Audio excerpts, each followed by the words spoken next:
প্রিয় ভিউয়ার্স, আসসালামু আলাইকুম। আশা করি সবাই ভালো আছেন। আজকে আপনাদের সাথে কথা বলবো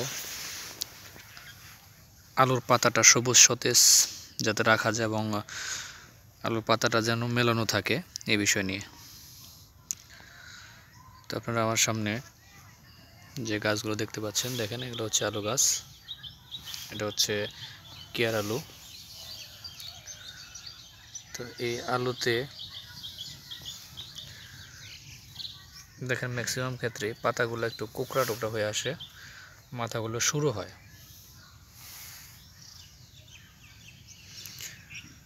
তো সেজন্য আপনারা অনেকে চিন্তিত, এবং এই অবস্থা যদি হয়ে যায় তাহলে দেখবেন ফলনটা অনেকটাই কম আসে। এগুলোর মাথা দেখেন কতটা মোটা, ডগাগুলো কিন্তু খুব সুন্দর মোটা। তো এগুলো হচ্ছে গাছ সুস্থ সুন্দর।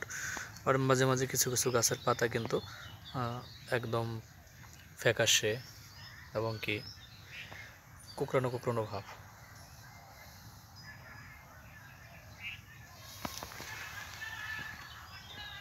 তো এই জন্য আপনারা যে কাজটা করবেন সেটা হচ্ছে প্রতি সপ্তাহে একবার হলো সুস্থ গাছে প্রোটোজিম সাথে ইমিটাপ, আমি আবারও বলছি, পাতাটা সবুজ সতেজ থাকার জন্য প্রোটোজিম এবং কি ইমিটাপ 5 থেকে 7 মিলি ইমিটাপ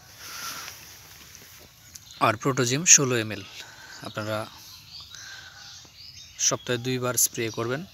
তাহলে দেখবেন আলু গাছের যে পাতাগুলো এই যে এরকম মেলানো থাকবে আর কি। এই দেখেন এই পাতাটা কিন্তু একদম মেলানো, অর্থাৎ ফ্রেশ। আবার পাশের একটা ডগা দেখেন, আমি আপনাদেরকে দেখাচ্ছি, এটা কিন্তু রোগাক্রান্ত। এই দেখেন এটা কিন্তু এই যে কোঁকড়ানো ভাব বোঝা যাচ্ছে। সো এই কারণে আপনারা যারা আলু চাষি রয়েছেন তারা এই ভিডিওটা মন দিয়ে দেখবেন এবং কথাগুলো শুনবেন।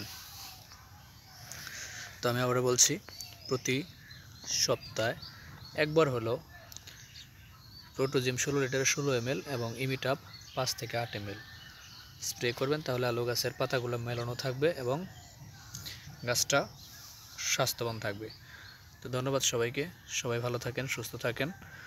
আজকের মতো এখানেই শেষ করছি। আল্লাহ হাফেজ।